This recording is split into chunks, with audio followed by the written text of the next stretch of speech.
इस मैप को ध्यान से देखें, जिसमें इराक और ईरान दो हमसाया ममालिक हैं। इनमें ईरान का साइज इराक से काफी बड़ा है। इन दोनों मुल्कों की जमीनें गैस और कई तरह के तेल से भरी हुई हैं, लेकिन लालच इंसान का पेट भरने नहीं देती। एक नदी है जिसका नाम शट अल अरब है, जो इन दोनों मुल्कों के दरमियान एक बॉर्डर का काम करती है। यानी इस नदी का कुछ हिस्सा इराक की तरफ है और कुछ हिस्सा ईरान की तरफ है। 16 जुलाई 1979 में अमेरिका के एक न्यूज़पेपर द वाशिंगटन पोस्ट ने एक न्यूज़ पब्लिश की, जिसके मुताबिक इस नदी वाले एरिया में बहुत ज्यादा मकदार में तेल मौजूद है। इस तेल का पता एक सैटेलाइट से हासिल किए गए डेटा से लगाया गया था। अब ये खबर दोनों मुल्कों में आग की तरह फैल गई।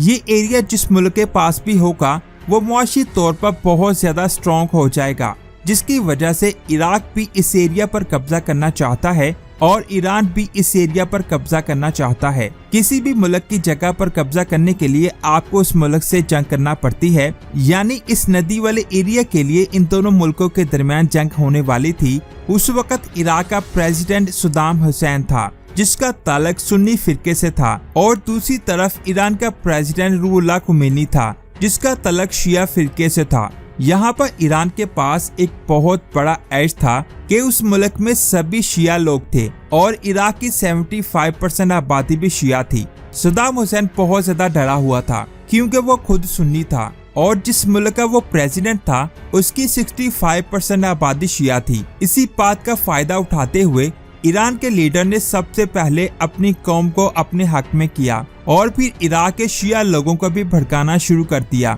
ताकि वो सद्दाम हुसैन की हुकूमत को हटाकर अल अरब नदी वाले एरिया पर कब्जा कर सके।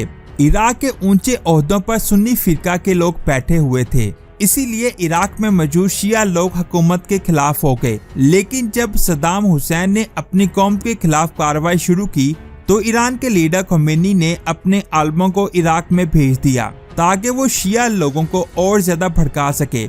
लेकिन सद्दाम हुसैन को हराना इतना आसान नहीं था। वो चाहता था कि इजिप्ट अरब के सभी ममालिक को लीड करे और इराक पर्शियन गोल्फ को कंट्रोल करे, जिसकी वजह से सद्दाम का पूरा फोकस अपनी फौज को मजबूत करने पर था। इसने सोवियत यूनियन और फ्रांस से हथियार खरीदना शुरू कर दिए। 1980 तक इसके पास 2 लाख से ज्यादा फौजी, कई सौ एयरक्राफ्ट और टैंक्स मौजूद थे, जिसकी वजह से इजिप्ट के बाद इराक दूसरा सबसे पावरफुल मुल्क बन चुका था। दूसरी तरफ ईरानी फौज फिरका वारियत की वजह से कमजोर हो चुकी थी, क्योंकि उसकी फौज में जितने भी बड़े बड़े ओहदों पर लोग थे वो सब सुन्नी थे, जिसकी वजह से उनको ओहदों से हटा दिया गया। जुलाई 1980 में इराक की सीक्रेट एजेंसी ने दावा किया कि ईरान की फौज बहुत ज्यादा कमजोर हो चुकी है। अगर हमने ईरान पर हमला किया तो वह हमारे हमले को बर्दाश्त नहीं कर पाएंगे। इसलिए सद्दाम हुसैन ने 20 सितंबर 1980 को अपने जंगी जहाजों के जरिए ईरान के 10 हवाई अड्डों पर एक साथ हमला किया। लेकिन इस हमले से ईरान को इतना नुकसान नहीं हुआ। फिर अगले दिन इराक की आर्मी ने जमीनी हमला शुरू किया, जिसमें इराक के 16 डिवीजन शामिल थे। यहाँ पर सद्दाम हुसैन का प्लान था कि इस हमले से वो ईरान को बहुत ज्यादा नुकसान पहुंचाकर ईरान के एक्सपोर्ट को पर्शियन गोल्फ से बंद कर देगा, जिससे खुमैनी की कौम उसके खिलाफ होकर उसे ओहदे से हटा देगी। लेकिन ऐसा कुछ नहीं हुआ। इराकी फौज ईरान के 600 किलोमीटर अंदर तक जा चुकी थी। इस हमले में ईरान को बहुत ज्यादा नुकसान हुआ और 22 सितंबर तक इराकी आर्मी ईरान के कारून शहर तक पहुँच गयी थी। यहाँ पर इन दोनों मुल्कों के दरमियान बहुत जबरदस्त लड़ाई हुई।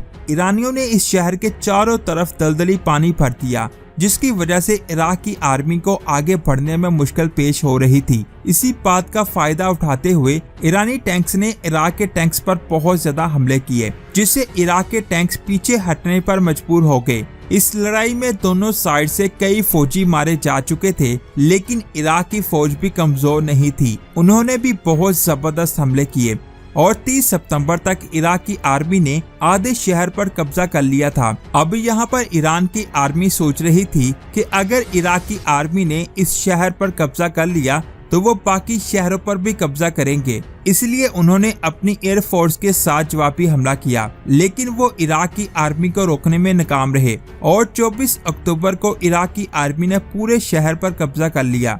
अब सद्दाम हुसैन ने अपनी फौज को आगे बढ़ने का हुक्म दिया। वो ईरान के 2 और शहरों पर कब्जा करना चाहता था, लेकिन इसी दौरान ईरान की एयरफोर्स एक्टिव हो गई, जिसने इराक के ऑयल स्टेशन पर हमला शुरू कर दिया और उन्होंने इराक को चारों तरफ से घेर लिया। सद्दाम को इस चीज की बिल्कुल भी कोई उम्मीद नहीं थी, क्योंकि ईरान की एयरफोर्स में ज्यादातर अमेरिकी जहाज थे। अमेरिका ने ईरान पर पाबंदी लगा दी थी, जिसकी वजह से इनके पास स्पेयर पार्ट्स की कमी थी। लेकिन ईरान ने ब्लैक मार्केट से इन जहाजों के स्पेयर पार्ट्स को मंगवा लिया था, जिसकी वजह से ईरान की एयरफोर्स ने इराक को बहुत ज्यादा नुकसान पहुंचाया। साथ ही ईरान ने 20 नवंबर को एक ऑपरेशन लॉन्च किया, जिसमें ईरानी एयरफोर्स और नेवी ने मिलकर इराक के साउथ में हमला किया। ये हमला बहुत जबरदस्त था, जिसमें इराक की नेवी और इसके रडार 80% खत्म हो चुके थे। अब यहाँ पर बाजी पूरी तरह से पलट चुकी थी। इराक खतरे में आ चुका था, क्योंकि ईरान ने इसके ऑयल स्टेशन पर हमला किया, जिससे उसके पास तेल खत्म हो रहा था, जिसकी वजह से इराक के पास दोबारा हमला करने की ताकत नहीं थी। 7 दिसंबर को सद्दाम ने ऐलान किया कि वो डिफेंस मोड में जा रहा है और इस ऐलान के साथ 1980 का साल खत्म हो गया और 1981 में 8 महीनों तक दोनों ही डिफेंस मोड में रहे।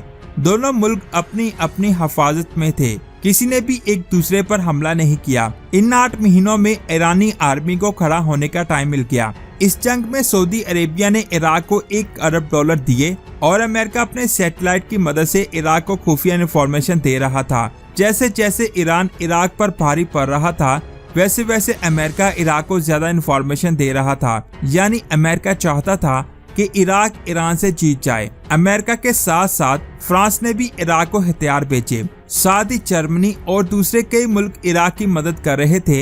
इन सब मुल्कों के अलावा सोवियत यूनियन भी इराक के साथ था। उसने बहुत सारे हथियार इराक को दिए। इन सब चीजों के बावजूद 1982 में ईरान की फौज बहुत ताकतवर हो चुकी थी। जो शहर उनके कब्जे से निकल चुके थे, उन्होंने सबसे पहले उनको वापस हासिल किया। ईरान ने 48 घंटों में अपने शहर कारून को हासिल किया, जिसमें 19,000 इराकी फौजियों ने घुटने टेक दिए। इसके अलावा 10,000 इराकी फौजी इस लड़ाई में मारे गए थे।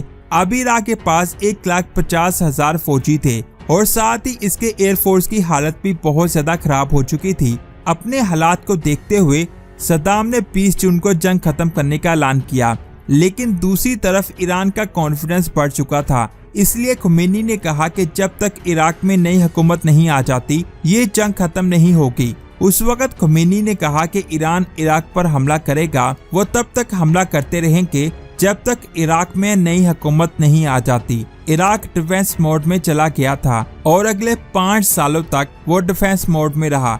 1987 तक इराक की हालत ईरान से बेहतर होने लगी, क्योंकि बहुत सारे मुल्क इराक की मदद कर रहे थे। दूसरी तरफ सिर्फ सीरिया और लीबिया ही इराक के साथ थे।